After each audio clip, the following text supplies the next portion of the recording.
Understanding axial resolution in optical coherence tomography. Imagine being able to see tiny layers inside your eye with incredible detail. That's what optical coherence tomography does, and a key part of its power is its axial resolution. Axial resolution is all about how well the system can tell apart two points that are stacked one behind the other along the depth of the tissue. In eye exams, this means how clearly it can distinguish different layers of the retina or the optic nerve head. The better the axial resolution, the more detailed the images, which helps eye doctors spot early signs of diseases like glaucoma or macular degeneration.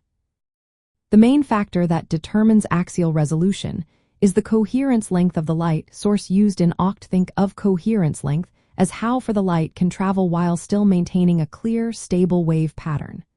A shorter coherence length means better resolution. This is influenced by the spectral bandwidth of the light source and its central wavelength. A broader spectral bandwidth and a shorter wavelength produce finer detail. For example, most retinal October systems use near-infrared light around 140 nanometers with a bandwidth of about 50 to 60 nanometers, giving an axial resolution of roughly 5 micrometers.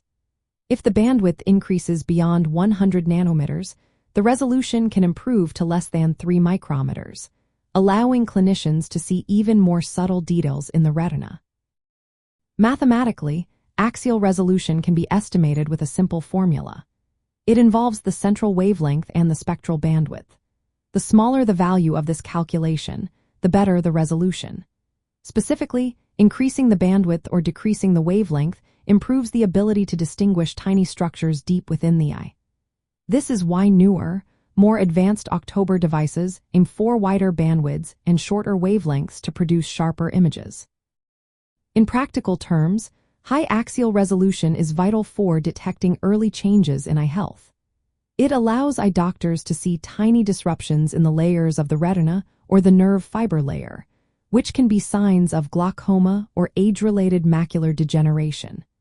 This detailed imaging helps guide treatment decisions and monitor how well treatments are working over time. Compared to other imaging techniques like confocal microscopy, October offers about 100 times better axial resolution.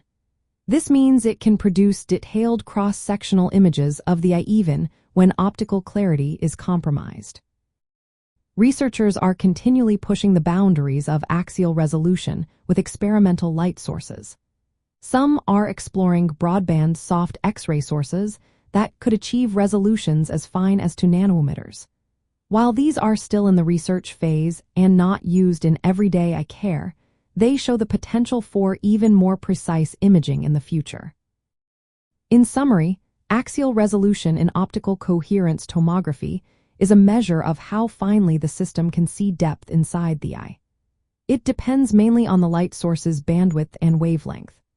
High axial resolution allows for detailed visualization of retinal structures, which is essential for diagnosing and managing eye diseases like glaucoma and macular degeneration. If you are concerned about your eye health, always consult an eye care professional who can interpret these images and recommend the best course of action based on your individual needs.